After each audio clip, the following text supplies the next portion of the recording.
आम 1 number market को जाऊँ वेजिटेबल्स एंड राशन पाई मो सह अच्छंती मो दियर उमेश कुमार साहू मो स्वामी मीनकेतन साहू आउ मु आम धौली बाहर वर्तमान मार्केट पाई अग्रसर अच्छु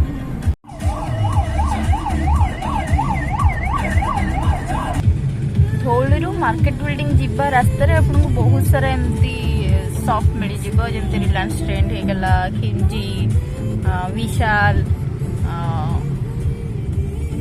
क्रोमा जुडियो आ भुवनेश्वर कोट भी देखा मिल जोटा कि बहुत ही सुंदर कर डिजाइन कराई गढ़ाई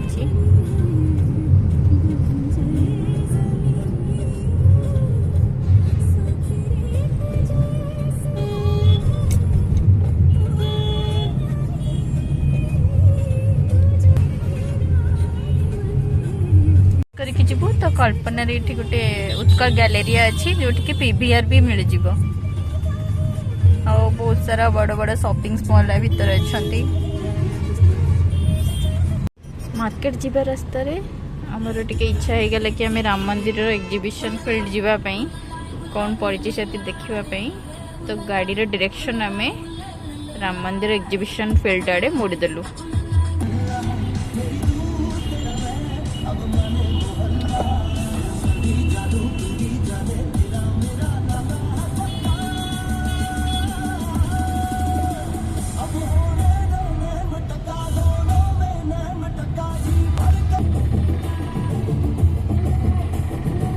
राजमहल रु राम मंदिर जीवा बाटरे रेलवे स्टेशन पड़िबो जार बाहर एठी ब्यूटीफुल आई लव भुवनेश्वर लिखाई रेलवे स्टेशन एबे अंडर कंस्ट्रक्शन अच्छी माने एबे रिनोवेशन काम कौन चलची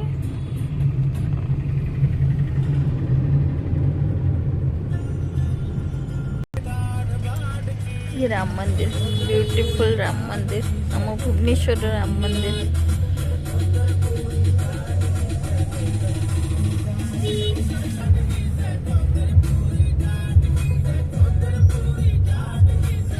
आम एग्जीबिशन फील्ड आड़े जाऊँ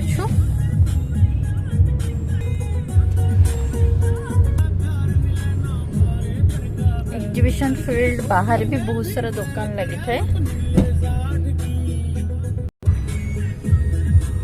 बहुत ब्यूटीफुल ब्यूटीफुल साड़ी लहंगा सब सेल हुए जोटा कि बहुत भल प्राइस रे दियंती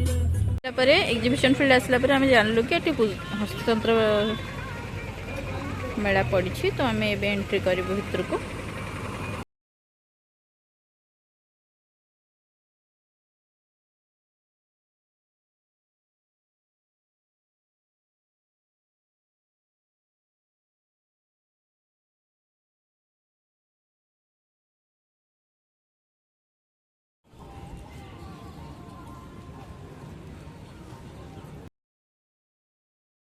एग्जीबिशन फील्ड रे हमको किसी माने सेमती किनिबा पाई मिललानी तो आम खाली बुलिकी मार्केट को आसीगलु आमर मार्केट रू ही जिनस नबार थिला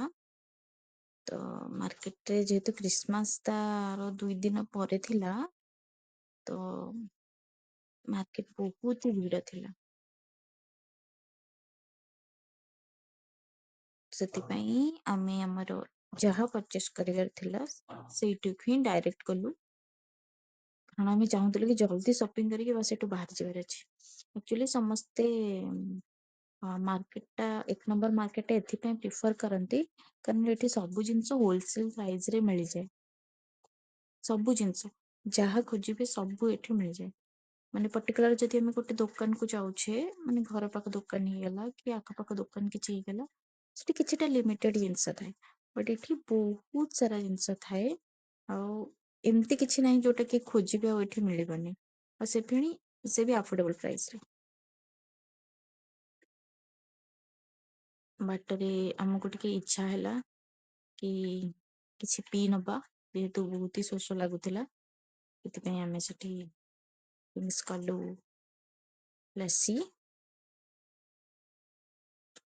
ତାପରେ ଆମେ ସପିଂ କରି ସାରିଲା ପରେ ଏବେ କାରକୁ ଆସିଗଲୁ। ଆମେ ଭେଜିଟେବଲ୍ସ ନେଲୁ ଆଉ କିଛି ରାସନ। ଦେନ୍ ଆମେ ଘର ପାଇଁ ଘରକୁ ରିଟର୍ନ ଆସିଗଲୁ, ଯେହେତୁ ସେତେବେଳକୁ ଇଭିନିଂ ହେଇଯାଇଥିଲା। ତ ଆମେ ଜଲ୍ଦି ଆସିଲି, ପୁଣି ରୋଷେଇ ବି କରିବାର ଅଛି ରାତି ପାଇଁ, ସେଥିପାଇଁ ଆମେ ଜଲ୍ଦି ଆସିବାକୁ ଷ୍ଟାର୍ଟ କଲୁ।